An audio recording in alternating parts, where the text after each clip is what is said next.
हम लोग चैप्टर 5 कर रहे हैं एथिक्स एंड कॉर्पोरेट गवर्नेंस।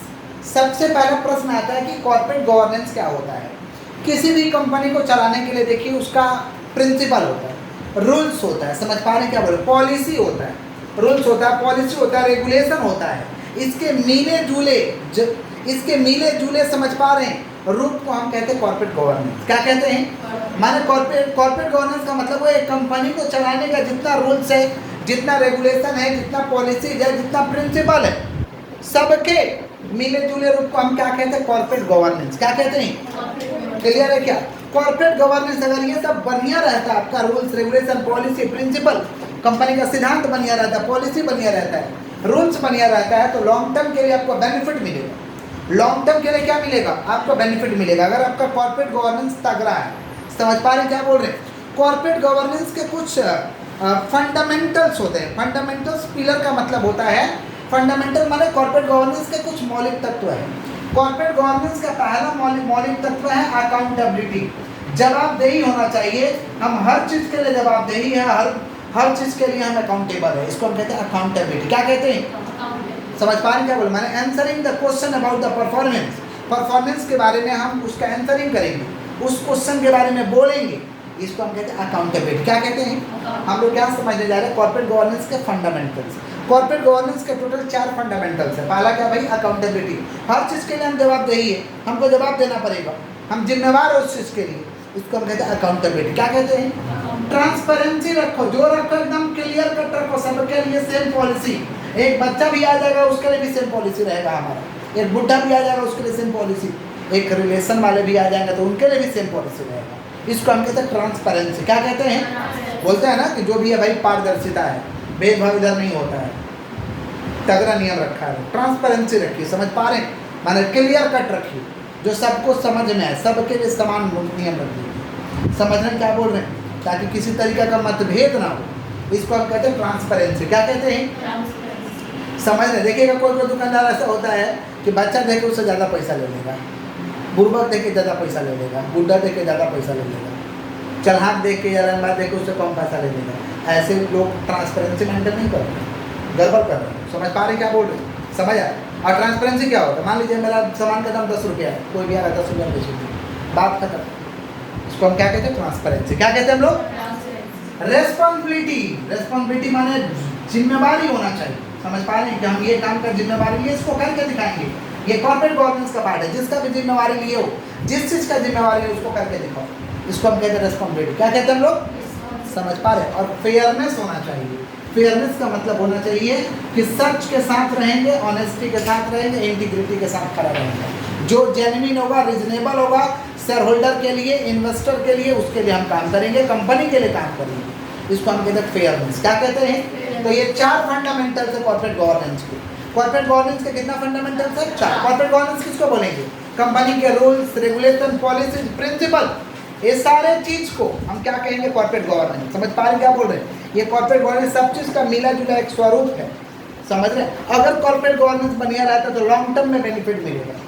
समझ रहे? कंपनी का गोल आराम से अचीव हो जाएगा। समझ रहे क्या बोल रहे हैं कि नहीं समझ रहे? फंडामेंटल्स प्रिंसिपल्स क्या क्या भाई? Accountability, transparency, responsibility, fairness. बोलो क्या बोले? Accountability, transparency, responsibility, fairness. Clear है क्या? पक्का पक्का बोलो। आगे बढ़े हम लोग। कॉर्पोरेट गवर्नेंस को अगर हम लोग फॉलो करते हैं तो हम लोग को क्या बेनिफिट मिल जाएगा, क्या फायदा हो जाएगा, ये हम लोग समझने जा रहे हैं। पहला तो गुडविल बन जाएगा, अच्छा गुडविल होगा, गुडविल अच्छा हो जाएगा, गुडविल क्रिएट होगा। बेनिफिट्स ऑफ कॉर्पोरेट गवर्नेंस क्या समझने जा रहे हैं भाई? Benefits of corporate governance. Corporate governance के क्या बेनिफिट है? बेनिफिट्स ऑफ कौन सा गवर्नेंस बोलिए? Corporate governance. कॉर्पोरेट गवर्नेंस का पहला बेनिफिट क्या भाई? गुडविल क्रिएट हो जाएगा, समाज में एक हमारा रेपुटेशन रहेगा। अब गुडविल ऐसा चीज़ है जो इतना कमा के देगा, इतना कमा के देगा कि आप सामान ले पाओ, गुडविल हो जाएगा। समझ पा रहे? सोशल इमेज, समाज में एक बढ़िया आपका इमेज हो जाएगा। समझ पा रहे क्या बोल रहे हैं? Social image. कौन सा बोलिए? Social image. तो पहला क्या भाई? गुडविल। पहला क्या? दूसरा क्या? Social image. समाज में क्या रहेगा आपका? कंपनी का, ब्रांड का एक क्या रहेगा? सोशल इमेज बना रहेगा। समझ पा रहे क्या बोल रहे हैं कि नहीं समझ पा रहे? सोशल इमेज का मतलब क्या है? कॉर्पोरेट इमेज रहेगा आपका कंपनी का। सोशल इमेज माने क्या रहेगा आपकी कंपनी का भाई? कॉर्पोरेट इमेज रहेगा। समझ रहे हैं क्या बोल रहे हैं कि नहीं समझ रहे हैं? तो पहला क्या बोलो, दूसरा क्या, कॉर्पोरेट इमेज या सोशल इमेज। कॉर्पोरेट सक्सेस मिलेगा आपको, कॉर्पोरेट क्या मिल जाएगा, सक्सेस मिलेगा। समझ पा रहे क्या बोल रहे हैं? कॉर्पोरेट सक्सेस माने कंपनी आपका सफल होगा अगर कॉर्पोरेट गवर्नेंस को आप फॉलो करते हैं तो। कॉर्पोरेट सक्सेस, कॉर्पोरेट क्या बोलिए, सक्सेस। समझ पा रहे हैं? Influence on share price, share का प्राइस आपका बढ़ेगा, आपका परफॉर्मेंस बढ़िया रहेगा तो शेयर का प्राइस बढ़ेगा। ये सारे के सारे बेनिफिट्स हैं। इन्फ्लुएंस ऑन कौन सा प्राइस, शेयर प्राइस। कौन सा प्राइस, शेयर प्राइस। समझ गए क्या बोले? क्लियर है यहाँ तक? यहाँ तक क्लियर है? आगे बढ़े। ये सारे के सारे क्या है, बेनिफिट्स है। किसके बेनिफिट्स है भाई, कॉर्पोरेट गवर्नेंस। क्या किसके बेनिफिट्स है? कॉर्पोरेट गवर्नेंस का स्कोप क्या है, इसमें कौन कौन से लोग आएंगे, सुनिएगा ध्यान से। कॉर्पोरेट गवर्नेंस के तहत लोग आएंगे, पहला तो शेयर होल्डर। शेयर होल्डर कौन है बाबा? Shareholder is the owner of company. Shareholder is the, तो कॉर्पोरेट गवर्नेंस के स्कोप क्या, शेयर होल्डर आएगा, बोर्ड ऑफ डायरेक्टर आएगा। बोर्ड ऑफ डायरेक्टर मैंने जो डेली आके कंपनी को चला रहा है, जो डेली कंपनी को मैनेज कर रहा है, मैंने डे टू डे अफेयर्स को मैनेज कर रहा है, ऐसे लोग को हम क्या कहते हैं, बोर्ड ऑफ डायरेक्टर। क्या कहते हैं? ये लोग आएंगे। हम लोग समझ रहे हैं स्कोप ऑफ कॉर्पोरेट गवर्नेंस। बोलो क्या बोले हैं, स्कोप ऑफ कॉर्पोरेट गवर्नेंस। बोलो क्या बोले हैं? तो स्कोप ऑफ कॉर्पोरेट गवर्नेंस में कौन कौन से लोग आते हैं? पहला कौन आएगा, शेयर होल्डर। दूसरा कौन आएगा, board of director. Board of director, पहला कौन बोलो, शेयर होल्डर। दूसरा बोर्ड ऑफ डायरेक्टर। तीसरा कौन, एक्सटर्नल ऑडिटर। बाहर का कोई ऑडिटर है वो आएगा, एक्सटर्नल ऑडिटर्स। एक्सटर्नल ऑडिटर्स आएगा। ऑडिटर्स माने कौन, जो आपके कामकाज को चेक करता है कि आपका परफॉर्मेंस कैसा हुआ है, कामकाज कैसा हुआ है, इसको ऑडिटर कहते हैं। समझ पा रहे हैं? फाइनेंस मार्केट आ जाएगा। फाइनेंस मार्केट माने जहाँ से रुपये आपको मिलने वाला है, जहाँ से आप फाइनेंस लिए हैं, फाइनेंस मार्केट आ जाएगा। फाइनेंस मार्केट समझ पा रहे क्या बोल, जहाँ से आप फाइनेंस लिए हैं, फंड को रेज किए हैं, इसको हम क्या कहते हैं, फाइनेंस मार्केट। डेब्ट प्रोवाइडर, जो आपको कर्ज दिया है वो आएगा कॉर्पोरेट गवर्नेंस में, उसको सब कुछ ट्रू एंड फेयरली चाहिए। डेब्ट प्रोवाइडर कौन आएगा भैया, डेब्ट प्रोवाइडर, जो आपको क्या दिया, कर्ज दिया है, आपके कंपनी को कर्ज दिया है। गवर्नमेंट आएगा, गवर्नमेंट को भी मतलब है, सरकार को भी मतलब है, गवर्नमेंट। समझ रहे क्या बोल रहे हैं? इसको में कौन कौन आएगा बताओ, share holder, board of director, external auditor, finance market, डेब्ट प्रोवाइडर, और कौन आएगा, गवर्नमेंट। समझ पा रहे हैं क्या बोल रहे हैं? मीडिया आएगा। मीडिया को मतलब है कंपनी का, देखिएगा अडानी साहब का बीच में एक रिपोर्ट दे दिया था तो पूरा न्यूज़ में चलने लगा था। समझ रहे हैं क्या बोल रहे हैं? मीडिया, मीडिया आएगा, कुछ गड़बड़ होगा तो तुरंत न्यूज़ में चलने लगेगा। ये लोग कॉर्पोरेट गवर्नेंस का स्कोप है सारे के सारे। मीडिया आएगा। सोसाइटी, सोसाइटी को मतलब है मीडिया, सोसाइटी, ये सारे के सारे क्या है, कॉर्पोरेट गवर्नेंस के स्कोप। समझ पा रहे क्या बोले, क्षेत्र। क्लियर? तो कौन कौन आएगा भाई कॉर्पोरेट गवर्नेंस में? Board of director, external auditor, finance market, डेब्ट provider, government, media, society. Clear है क्या? पक्का पक्का। Principles of corporate governance. Corporate governance के प्रिंसिपल्स क्या है, ये फंडामेंटल्स, इसको ही प्रिंसिपल्स कहते हैं। कॉर्पोरेट गवर्नेंस के यही 4 प्रिंसिपल्स हैं जिसको हम लोग फंडामेंटल्स भी कहते हैं। क्या क्या भाई? Transparency, responsibility, fairness. क्लियर है क्या? पक्का। आगे बढ़े हम लोग। सेबी ने कॉर्पोरेट गवर्नेंस को ठीक रखने के लिए, समझ रहे हैं क्या बोल रहे हैं? सेबी ने कॉर्पोरेट गवर्नेंस को ठीक रखने के लिए बहुत सारा नियम बनाया, बहुत सारा कमेटी बनाया, जिसमें आता है ऑडिट कमेटी। क्या आता है? Audit committee. नाम से पता चला कि team of auditor, team of, लेकिन गलत। नाम से पता चला टीम ऑफ ऑडिटर, ये टीम ऑफ ऑडिटर नहीं है, team of board of director. Team of board of audit committee is the team of board of, ये बोर्ड ऑफ डायरेक्टर का टीम है, ऑडिटर का नहीं है। नाम से पता चला ऑडिटर का, लेकिन ऑडिटर का ये टीम नहीं है। किसका टीम है बोलो? Board of director. किसका टीम है बोलो? Board of director. तो क्या बोलेंगे? Audit committee is the team of board of director, audit committee is the team of board of. For the forming audit committee minimum 3% require, मतलब 3 board of director चाहिए, 3 तो board of director चाहिए इसको खोलने के लिए। इन विच मेजोरिटी डायरेक्टर्स आर इंडिपेंडेंट, जिसमें 3 में से मेजोरिटी माने 2, 3 में से कम 2 इंडिपेंडेंट होना चाहिए। इंडिपेंडेंट माने कंपनी का, जिससे कंपनी का दूर दूर तक कोई रिश्ता नाता नहीं है, मोह माया से मुक्त हो, माने कंपनी के भलाई के लिए काम करे। समझ पा रहे हैं? इसको कहते हैं इंडिपेंडेंट। क्या कहते हैं? ऑडिट कमेटी का team of board of director. इसको खोलने के लिए कितना डायरेक्टर चाहिए? कम से कम 3, जिसमें मेजोरिटी डायरेक्टर क्या चाहिए? इंडिपेंडेंट। क्या चाहिए? ऑडिट कमेटी का काम क्या है? फाइनेंशियल स्टेटमेंट को बनाना, बुक्स ऑफ अकाउंट को बनाना, इंटरनल कंट्रोल को तगड़ा करना, ये किसका काम है? Audit committee. किसका काम है? Audit committee. किसको बनाना पड़ेगा? लिस्टेड कंपनी को बनाना पड़ेगा। लिस्टेड कंपनी है तो आपको ऑडिट कमेटी बनाना पड़ेगा। लिस्टेड कंपनी तो क्या बनाना पड़ेगा? Audit committee. और अनलिस्टेड कंपनी है और आपका टर्नओवर 5 करोड़ या उससे ज़्यादा है तो आपको क्या बनाना पड़ेगा? Audit committee. क्या बनाना पड़ेगा? खाली लिस्टेड डायग्राम को काफी। ऑडिट कमेटी किसको बनाना पड़ेगा भाई? Listed company. किसको बनाना पड़ेगा? समझ गए? किसका टीम है ये? Board of director. कितना डायरेक्टर लगेगा? 3। मेजोरिटी डायरेक्टर क्या रहेगा? इंडिपेंडेंट। किसका बात कर रहे हैं हम लोग? Audit committee. किसका बात कर रहे हैं? आगे बढ़े हम लोग, बोलिए। Remuneration of director. डायरेक्टर का रेमुनरेशन को लेकर के सेबी ने भी नियम बनाया और कंपनी एक्ट ने भी नियम बनाया कि डायरेक्टर को मैक्सिमम रेमुनरेशन 11% मिल सकता है। डायरेक्टर को मैक्सिमम रेमुनरेशन कितना परसेंट का मिल सकता है? 11%। कितना परसेंट? 11% का मिल सकता है। समझ पा रहे हैं क्या बोल रहे कि नहीं समझ पा रहे? डायरेक्टर को मैक्सिमम रेमुनरेशन कितना परसेंट मिल सकता है? 11%। सेक्रेटरियल ऑडिट एक होता है। सेक्रेटरियल ऑडिट प्रोफेशनल एक्सपर्ट करेगा। समझ पा रहे?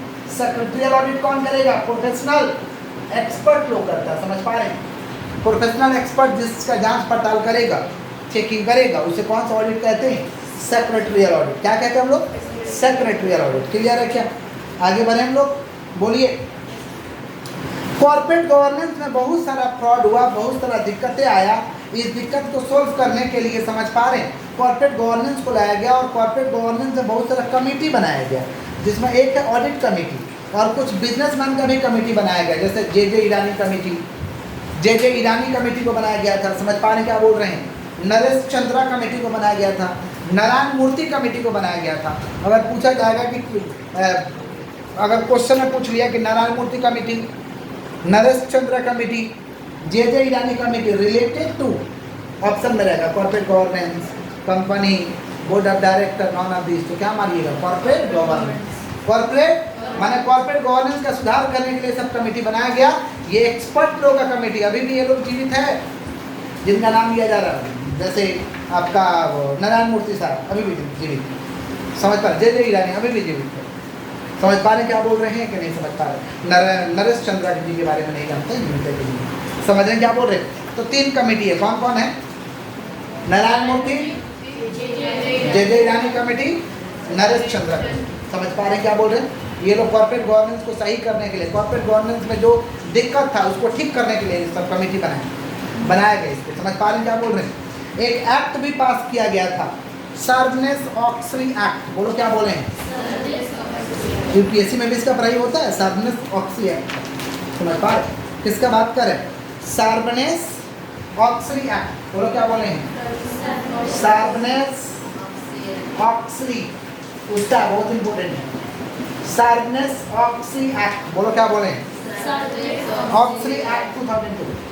सार्बनेस-ऑक्सली एक्ट 2002। कोई भी एक्ट बनते लागू नहीं होता, टेक टाइम। ये लागू हुआ था 30 जुलाई 2002 को। 30 जुलाई 2002 को कौन सा एक्ट लागू हुआ था? सार्बनेस-ऑक्सली एक्ट। बोलो क्या बोल रहे हैं? सार्बनेस-ऑक्सली एक्ट को बनाए थे कि भाई कॉर्पोरेट फ्रॉड को क्रैक डाउन किया जा सके, कॉर्पोरेट फ्रॉड को खत्म किया जा सके। इसलिए इस एक्ट को लाया गया था कि जितना कॉर्पोरेट फ्रॉड हो रहा, कॉर्पोरेट फ्रॉड होता था कि पूरा का पूरा समझता है कॉर्पोरेट जगत हिल जाता था। जैसे स्कैम 1992 हर्षद मेहता का, समझ पा रहे हो? कॉर्पोरेट फ्रॉड ही है। समझ पा रहे क्या बोल रहे हैं? ऐसा अनेकों, समझ पा रहे क्या बोल रहे हैं? फ्रॉड हुआ। समझ पा रहे क्या बोल रहे हैं? तो ये सब फ्रॉड को क्रैक डाउन करने के लिए, खत्म करने के लिए कौन सा एक्ट बनाया गया था? सार्बनेस-ऑक्सली एक्ट। कब लागू हुआ? 31 जुलाई 2002। 31 जुलाई 2002। ये आया तो और बढ़ गया, कॉर्पोरेट फ्रॉड और बढ़ गया, क्रैक डाउन के लिए आया था और फ्रॉड बढ़ गया। इसके लिए अलग अलग कमेटी तैयार किया गया, जिसमें नरेश चंद्रा कमेटी इसके बाद ही बना था। सार्बनेस-ऑक्सली एक्ट के बाद ही नरेश चंद्रा कमेटी को बनाया गया था, जिनका रिपोर्टिंग देना काम था कि भाई ऑडिटर को अपॉइंट किया गया तो ठीक से अपॉइंट किया गया कि नहीं किया गया। समझ पा रहे हैं? इंडिपेंडेंट डायरेक्टर है या नहीं है, समझ रहे हैं? ऑडिट फॉर्म से लोग काम करवा रहा तो कैसा ऑडिट फॉर्म है, ये सारे पे रिपोर्ट देने के लिए किसको बनाया गया था? नरेश चंद्रा कमेटी। उसके बाद किनको बनाया गया? नारायण मूर्ति कमेटी बनाया गया। फिर जे ईरानी कमेटी बनाया गया। कंसेप्ट लाया गया विसल ब्लोइंग का। विसल ब्लोइंग माने एक थर्ड पार्टी होता है जो इन्फॉर्म करता है कि भाई ये कॉर्पोरेट फ्रॉड हो रहा है, गड़बड़ हो रहा है, समझ पा एग्जाम्पल दिए थे कॉर्पोरेट विसल ब्लोइंग का। विसल ब्लोइंग का एग्जाम्पल क्या है, जैसे स्कूल में बच्चा लोग करता है, टिफिन होने से पहले टिफिन खत्म कोई कर देता है तो फिर मैम को बताएगा सर वो सब टिफिन खा लिया है, समझ रहे। विसल ब्लोइंग के काम करना गलत है भाई। आप टिफिन से पहले टिफिन खा रहे हैं यानी पढ़ नहीं रहे, ये तो गलत है। तो बच्चा रिपोर्ट करता है, ठीक ही करता है।